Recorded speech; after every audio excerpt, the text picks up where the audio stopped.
Okay, so we are going to have Benny Torres come to the stage next, and yeah, that's how a lot of people feel about Benny. Tina, is that you? I knew that was you, Tina. I could just feel it. I knew that was Tina. I love you, Tina. I'm so glad you're here. Yeah, Benny is very beloved, I just feel like in general, but in the storytelling community, for sure. Benny, I know you can hear me, and you're fine, buddy. I'm so sorry that I'm speaking of you so positively. He's spent almost 2 years in Gainesville thus far, so we've got hope for a lot more. Engaged in the intersections of storytelling, comedy, teaching, entrepreneurialism, and delicious baked goods. Interpret as you will, as I did. He is currently a lecturer in advertising at UF, and Benny worked as a copywriter and strategist working on Nintendo. He has a great story about that, by the way, Sprite and Always. It's quite the variety, right? If you have an improvisational mind, as I do, put all those three things together, but I'm not going to share any of my thoughts. You just kind of do that in your own mind and tell me after the show if you have. He's lived in a tent for 50 days in Hawaii, and he cannot whistle. So, here's Benny. Please welcome him. Tina.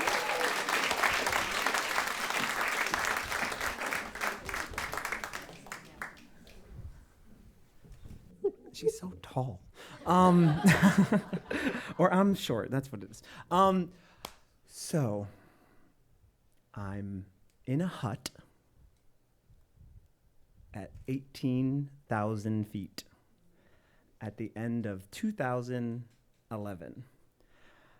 2011 was a big, big year for me. Came out of the closet. Woo! Yeah, big old scary thing.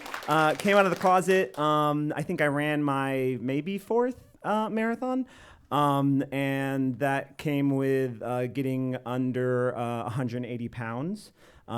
Just so you're aware, I was 200 pounds at 13 and 270 pounds at my largest.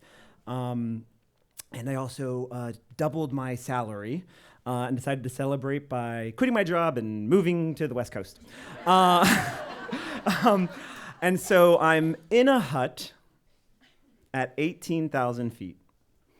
Just so you understand, 18,000 feet. A helicopter, max 10,000. A Cessna, max around 19,000. It ends up being about 3.5 miles up. I'm in a hut at 18,000 feet, and I'm thinking about my travel partner, Alan, who's sleeping right next to me. Why Alan? I ask that all the time.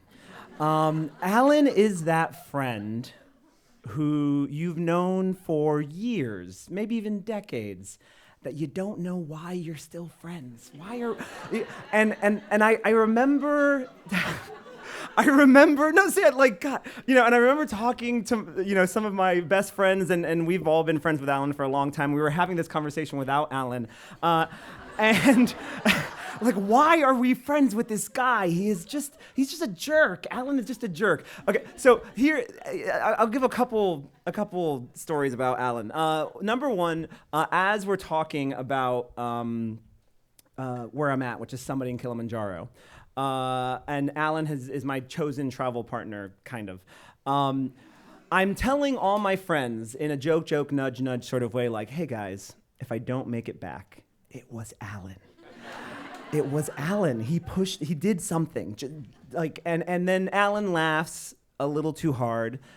And then Alan walks away, and I look at them a little bit more seriously. I'm like, no. Like, if I do not come back, it was Alan.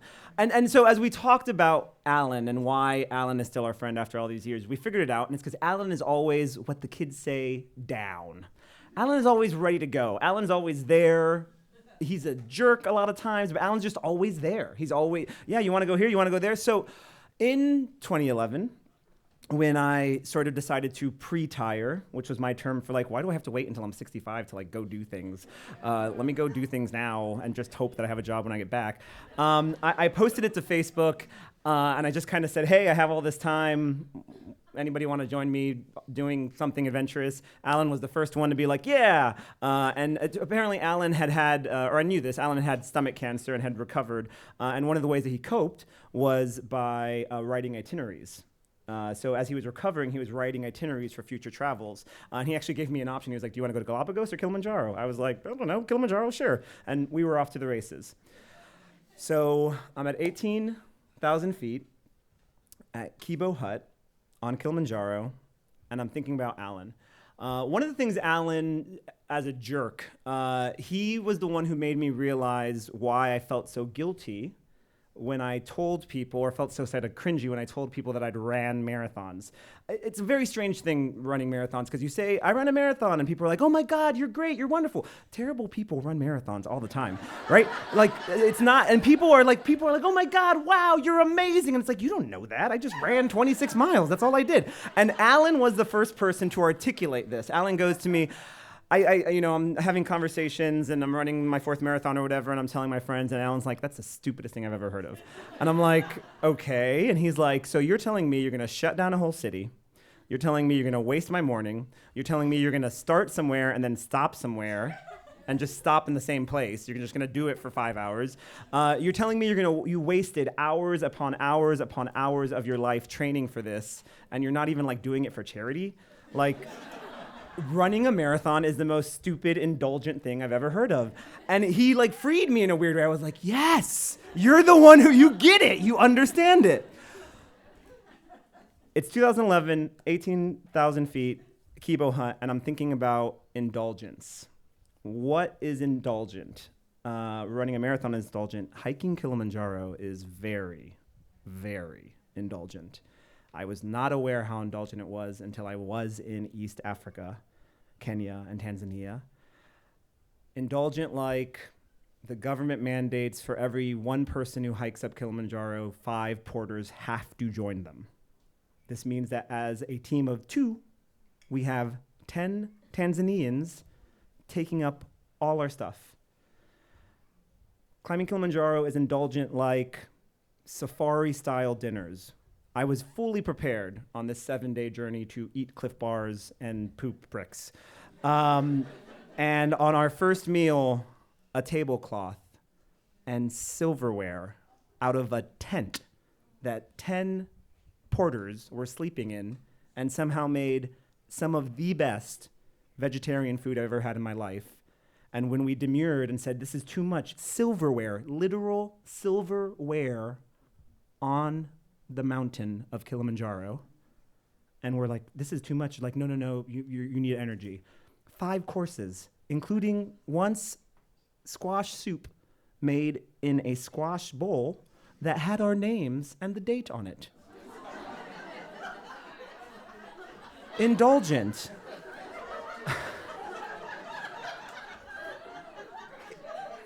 Indulgent like online. If you go and check to see how much this will cost, it'll run you anywhere from $3,000 to $3,500, maybe $4,000.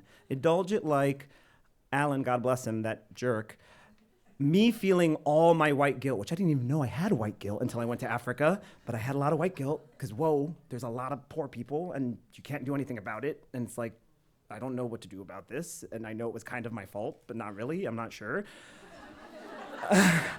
Right? And also like the look in people's eyes, Kenyans and Tanzanians, when you're like, I'm climbing Kilimanjaro, and they're like, why would you do that? Like, that's such a way, I live at the base of this mountain. Why would you go up there and just to come back down? Indulgent like Alan, negotiating for our 10 porters and 5 courses and, safety and camaraderie and us not having to carry bags whatsoever. We're negotiating it from 3,000 to 1,000, back up to 1,500, and the negotiation including, I'm just silent, feeling my guilt. The negotiation including, well, okay, instead of 6 days, we want 7 days, and we want 2 hotel rooms, and we want a ferry, and we want food tonight, and we want this, and we want that. And Alan's just an experienced traveler and sort of knows the third world, and the guy's like, I can do 1,250. Deal. Indulgent. So Alan made me realize that marathons were indulgent, and Kilimanjaro made me realize that we were both on an indulgent ship. But not all indulgences are bad. I'm at 18,000 feet the night before the summit attempt, and I'm thinking about the good indulgence the night before. It's the first night we spend above the cloud line, and you end up walking like 26 miles in a day, so you're pretty exhausted, but a very like deep exhaustion, not like a superficial, like I'm so tired, like just like I've been walking 26 miles up a mountain exhaustion. And you have to drink a lot of water. You get that's the one way they tell you to sort of deal with altitude sickness and all that kind of stuff. So I'm drinking a lot of water, and so inevitably I wake up from my nightly 2 a.m. 3 a.m. pee. And in the daytime, above the cloud lines looks like Star Wars. And eerie in a wonderful way, but eerie in the way that nobody's been up here for a very long time, or not lots of people have been up here. So I'm seeing like rock formations that like have like 1995 on them. I'm like, that's almost 11 years ago. Like nobody's touched this. Okay, go to sleep, wake up at 2 a.m. in the morning. Indulgence, like I wake up and my glasses are off, which I'm completely blind, but even in my blindness, I'm taken aback, because indulgent, like we happen to be climbing Kilimanjaro during a full moon. Indulgent, like the cloud tops looking like a magical fluorescent carpet just rolling peacefully. Indulgent, like just quiet, just so quiet and still. Indulgent, like the moon as bright as these lights, but shining on the ice crystals of the ground, and like diamonds glittering in the stillness, and then matching the diamonds up above. I'd never seen inky blackness, this inky black, or stars the way that they are supposed to be seen. And Alan, that jerk, is sleeping, and I'm so excited, and I'm so in awe, and I'm so humbled, and I'm so like, what did I even do, and how do we exist here? What is happening? I'm at least a demigod or something. Like, what is happening? And I kind of like poke him a little bit inside, and I'm like, Alan, you have to see this. This is literally the most beautiful thing I've ever seen. I'm like almost driven to tears, and Alan sort of grumpily like pokes his head on his old, yeah, stars and the moon, great, good night. And so I'm actually happy he did it, because I just sat outside in the freezing cold at 18,000 feet and just was still and just like tried my best to honor the moon and the stars and the glowing carpet and just how impossible. What did I do to deserve this? I'm at 18,000 feet in Kibo Hut, in a cold, cold hut, and I'm thinking about death. I'm thinking about death for a number of reasons. I'm thinking about death because I had just gotten my final group of emails before we hiked up the mountain, and it turned out that the next day, when I'm going to be summiting Kilimanjaro, my mom is going into surgery for an emergency hysterectomy. I'm thinking about death because around this time period, as fate would have it, I figure out that I have a fear of heights. It's just a fear of heights in the opposite way. I'm deathly afraid of falling down slopes. I know, right? Yeah, I don't care about going up. Up, I'm fine. But for whatever reason, seeing a slope that's more than this and going down it, I can just visualize myself tumbling head over foot over head over foot with no recourse. I don't know if that's how bodies work, but that's what I imagine. And so a little dramatically, but also not, surrounded, by the way, by this bunk bed, which is freezing cold. Literally, it's a hut made out of concrete at 18,000 feet, and literally every surface is cold. Like that game, Don't Touch the Floor because it's hot lava. Exactly the same thing, but literally cold, and you could, we were doing, that. And I'm surrounded by etchings and markers of the people who came before me, 1995, 1997, 2011, 2010, all these names, all these countries, and I'm thinking about my impending death or my potential death, and a little dramatically, but with a little flair, a little honoring sort of the surrealness of this moment, I take my camera and I sort of say my last words. I say, hey, if I don't make it, whatever. We're due to start the summit attempt at 11 p.m. You do that apparently because if you're up there when the sun comes out and like as the sun gets higher and higher, you get burnt. Like you get burnt. That's how high you are and that's how white it is and that's how like reflective it is and whatever. So I try my best to go to sleep and I wake up-ish and it's time. It's time to attempt this summit. One thing I failed to mention, the other reason I'm deathly afraid is because to acclimate, you have to climb up the precipice, and the precipice is very silty, a lot of switchbacks. It's the only part of the mountain that actually is technical at all. Everything else is just a walk. And I did not do well. I was slipping, I was falling, I was cold. I was all the things that I was worried about were happening in that first trial. And then I'm doing it at night. So we wake up, put on our gear, ready to go. And I know that it's going to be 6-7 hours. I do not have sleep. I am freezing cold. These are 2 recipes for monstrous Benny, just monstrous Benny. And so as we begin this journey, I'm behind Alan. Alan is going much slower than me. And they tell us, I'm terrible. I don't know what language it is, but they tell us slow in the language is pole pole. And they just keep on telling us pole pole pole pole, slow to maximize your chances of actually reaching the summit. And I'm angry. I am angry. I have my headphones in and my iPod in, listening to Glee or something. And I am livid. I'm behind this stupid freaking jerk of a guy who came with me. We're going super slow. I have 6 hours of freezing cold walking. I am climbing Mount Kilimanjaro. We do not have to use headlamps because the moon is that full and that bright. If I turn around, I can literally see both Tanzania and Kenya in the lights. And I am angry. I am just, and luckily it was 6 hours, so I had time to get the heck over myself. And it's funny, in that moment, I had to talk myself out of it. I had to go, yo, you are climbing Mount Kilimanjaro right now. Why are you so angry? Deal with what's happening right now. And we're just trudging up the silt. I'm so angry that I'm not noticing that Alan is getting slower and slower and slower and slower. And it's not until we have to stop in an ice cave, because that's what's up there, ice caves with like beautiful crystal clear icicles that you can see through and like drink water off of because there's nothing else up there. What's it going to be? Poison? No, it's water. And we stop at the ice cave and I'm realizing that Alan's having a real tough time. Alan, who was so cocky, Alan, who was like, are you climbing stairs with a gas mask on? Because that's what it takes. I'm like, Alan is having a rough go of it. And so taking it even slower. And finally, there's a point at around 18,500 feet called Gilliman's Point. Gilliman's Point is sort of the do or die arena. They tell us, and I tried to look up numbers for this. Apparently, Tanzania is not that great at record keeping.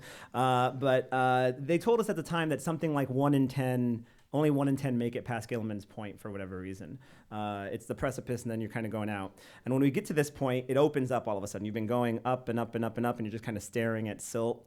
And then at a certain point, it opens up. And once it starts opening up, Alan starts celebrating. He's a little bit delirious. Alan starts celebrating. We did it. Come over here, you big homo. We did it. Now, Alan's been doing this the whole freaking trip. To be clear, East Africa is so homophobic that when we even reference gay people, they're like, no, that doesn't exist here. And I'm in my head, I'm like, I'm pretty sure it exists here. And our guides literally laugh like it's like cartoon, like, oh, the myth of those homosexuals that you have in America, right? And Alan is like trying to hold my hand. Alan is like kissing my cheek, but then like Alan is playing around with me this whole time. And his final little play, even though he's exhausted and struggling, his final little play is, come over here, you big homo, in front of our porters. So I decided to get a little delightful revenge on Alan, because I am not hallucinating, I am coherent. And I give him a big hug, I celebrate a little bit with him. I'm like, Alan, yeah, we made it to Gilliman's Point. You see that long, far away dot over there? About like 4 hours walk? That's where we're going. And Alan just, I'm very proud of Alan in hindsight. This is the first time I've told this story, but like he was struggling. We had an 8-hour climb. He was struggling from hour 1, and it was only getting worse. And by the time we got to Gilliman's Point, he's celebrating as if he's finished a marathon, and I get to tell him, we're not even halfway there. And so Alan says nothing to me. Alan doesn't even complain. Alan just puts his hoodie on, starts walking. Slowly but surely, hobbling. So, as best as I can describe this visual, we're at the precipice. It feels like Lord of the Rings. There's a far off little dot at the very, very end that we can barely see, that the guides assure me is the summit. And then there's this narrow white path, right? And here's Benny afraid of falling down slopes. There's this narrow white path and just steep falls on either side. And it's at this moment, up to this point, it feels a little touristy, it feels a little Epcot-y, it feels a little surreal, whatever. But it's at this moment on this narrow white path that I'm realizing, oh, there are no guardrails. And there is no real national park. And I am up here. Okay. And so we walk down this white path, and I really need to take you here. We're walking down this white path of snow, freshly driven snow. Nobody's touched it. And it's just sheer darkness on either side, all the way down. And the moon is on my right, full, huge, constant companion, almost too bright to look at. And the moon's moving, the moon's moving, the moon's moving, the moon's moving. And we're walking. And slowly, on the left, it gets a little bit lighter. Kind of like a reverse fire, that like really dark, deep red of like a fire just ending. And it's not making sense. And I start seeing almost like wisps of flame, reds, deep oranges.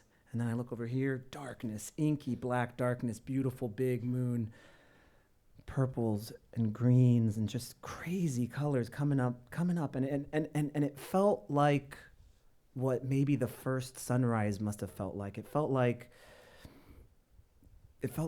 godlike. It felt primordial. It felt like seeing the day before anybody else could see it, seeing what the very beginning of a day looked like. And it just kept on. It was unrelenting.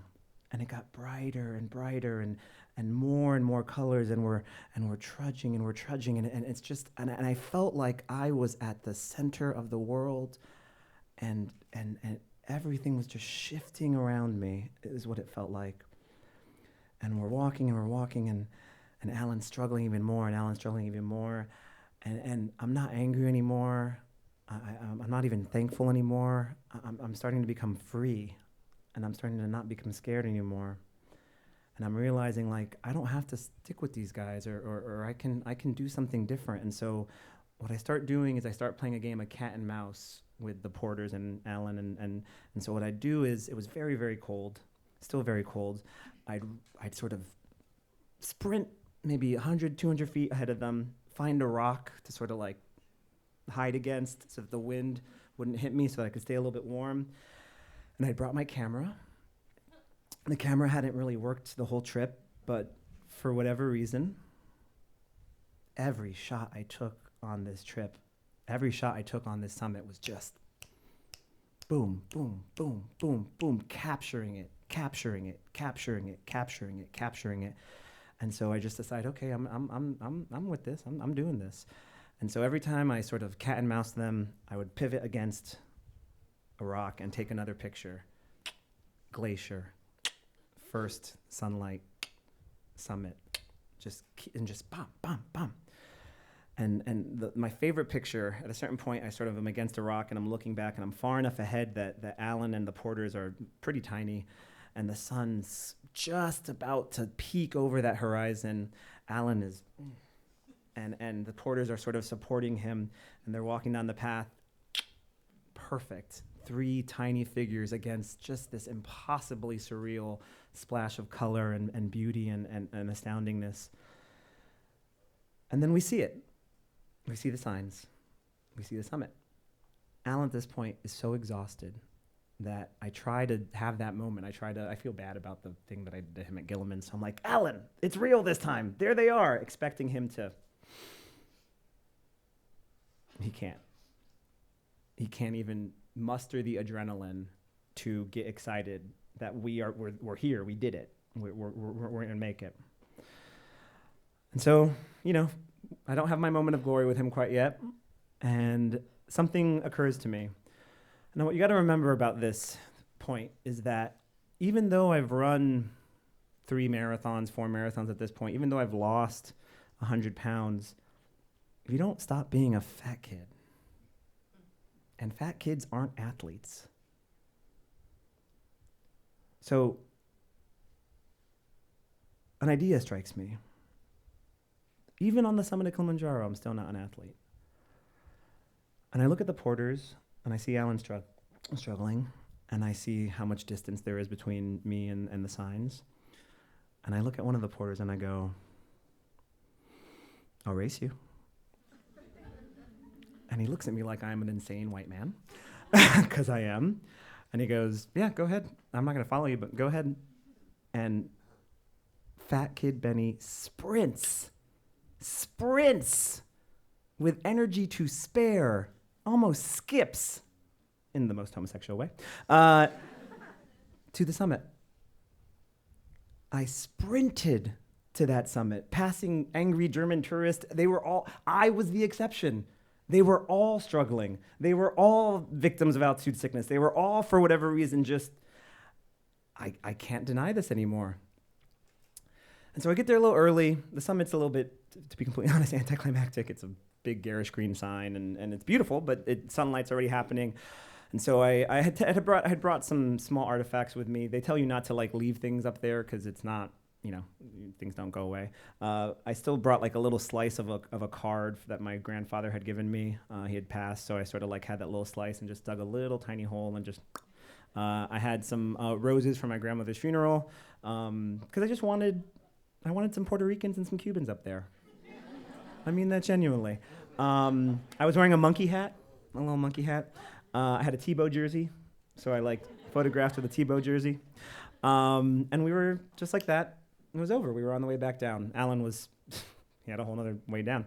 And for whatever reason, no more fear. I mean, a little bit fear, but no more fear. And so we start making our way down, just as beautiful in the daylight, but, we'd seen it a little bit. And then we come to Gilliman's Point and the precipice on the way down. And all of a sudden, the fear kind of comes back to me. It's steep. And it's not only steep, it's silt. It's loose dirt. It's slippery. And the more experienced porter was back with Alan, supporting him. He was, I still don't know how he made it down, genuinely. It was bad. I got the stoner porter. He was literally smoking J's the whole time up and the whole way down. And which I'm fine with. And he looks at me and he goes, Mr. Benny, you're a rookie. I'll take the shortcut. You take the switchbacks. There were switchbacks. That's how steep it was. I'm a god. I just summited Mount Kilimanjaro. I'm not taking switchbacks. I'm taking your shortcut. Let's do this. And says, are you sure? Okay. So he takes his backpack, leans back, puts his fingers here, and literally just starts bounding down the mountain. Bounding down the mountain. I don't even have time to be scared. I'm just like, okay. And so I just start following his exact footsteps. And I realize over the course of an hour or so of like silt skiing that the only risk here is breaking your ankle on a rock, and I could deal with that. I'm a god. And the most fun, the thing I was most scared of, the thing I was most terrified of, the thing I was worried about flipping down, just letting go, releasing, surrendering, and just bounding down this mountain, plumes of dust coming up. Him and I are laughing, we're stopping, we're laughing, we're racing, we're laughing, we're stopping, we're laughing, we're looking up. Alan's getting smaller and smaller and smaller. We're bounding, we're laughing, we're bounding. And we get to the bottom. And there's a cup of orange juice for me, and they're all celebrating, and eventually Alan makes it down, and it's wonderful. We made it down. We made it down the summit. We didn't die. And what's weird about Kilimanjaro, from the summit attempt at least, is that you sleep until 11 p.m., you go up the mountain, come back down. You're back down by like 9 a.m., so you sleep for like 3 or 4 hours, but at that 15,000, 18,000 feet, you do not have enough oxygen to recover. So they tell us you're going to get a 3 or 4 hour nap, and then we got to go. So Alan just goes out like a stone. I, as best can describe, am just in like deity-like bliss. I can't read. I can't do anything but just sort of like, what just happened? What episode was that? What what season am I on right now? Where are the cameras? And 4 hours later, they kind of knock on our door. We got to go. And I'm sort of shaking Alan. And Alan's out. Alan is out. And Alan sort of wakes up in half in a daze, and he's like, no, just leave without me. I'll catch up. And so, like, what a ridiculous thing to say. And I get it, not all that ridiculous, but I get it. And so I decided to have a little bit of fun. I decided to be a little dramatic, because this is the moment. This is the moment to do it. And I go, Alan, we need to leave. It's not safe for you here. You're gonna die, Alan. You're gonna die. You're gonna die. You're gonna die. I'm gonna die. I am going to die. It is 15 hours in to the flight back, Addis Ababa to DC. My legs have been bothering me the whole time. I'm prone to varicose veins. I'm going to die. I'm going to die. I'm going to die. I'm not freaked out, not scared. As sure as the audience is in front of me, I'm going to die. I'm going to get DVT, like there's going to be a blood clot, or we're going to crash. As we're landing, I'm literally looking at the houses and the roofs and the pools and the bodies of water going, okay, so the plane's going to break up, and I'm going to try my best to sort of like hit that pool, but I'm going to die. I'm going to die.